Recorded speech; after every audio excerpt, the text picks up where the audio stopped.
apple cake sa kawali for today's vlog.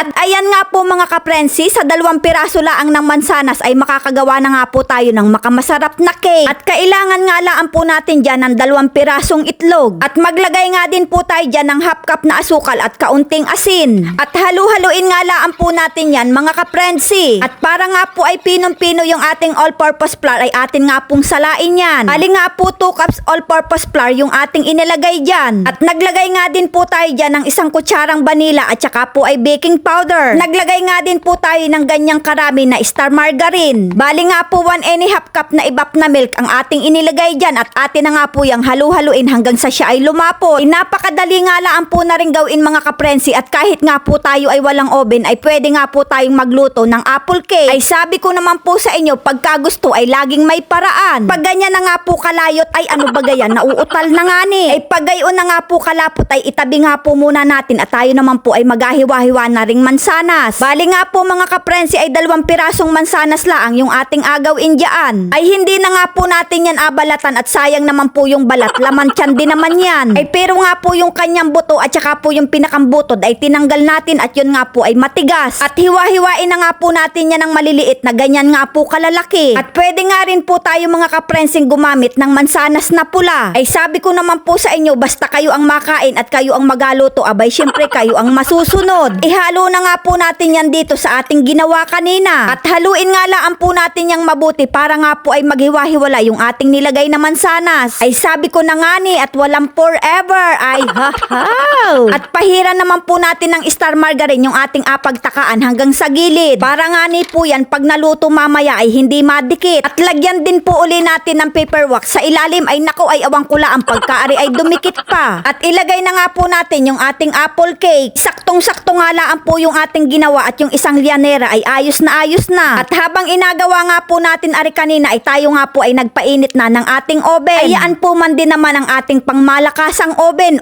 na kawali. Takpan nga po muna natin yan dahil nga po yan ay 45 minutes nating alutuin. At tignan na nga po natin yan kung luto na dahil nga po wala nang sumama sa ating tingting ay atin na nga pong ahunin yan dahil nga po yan ay luto na.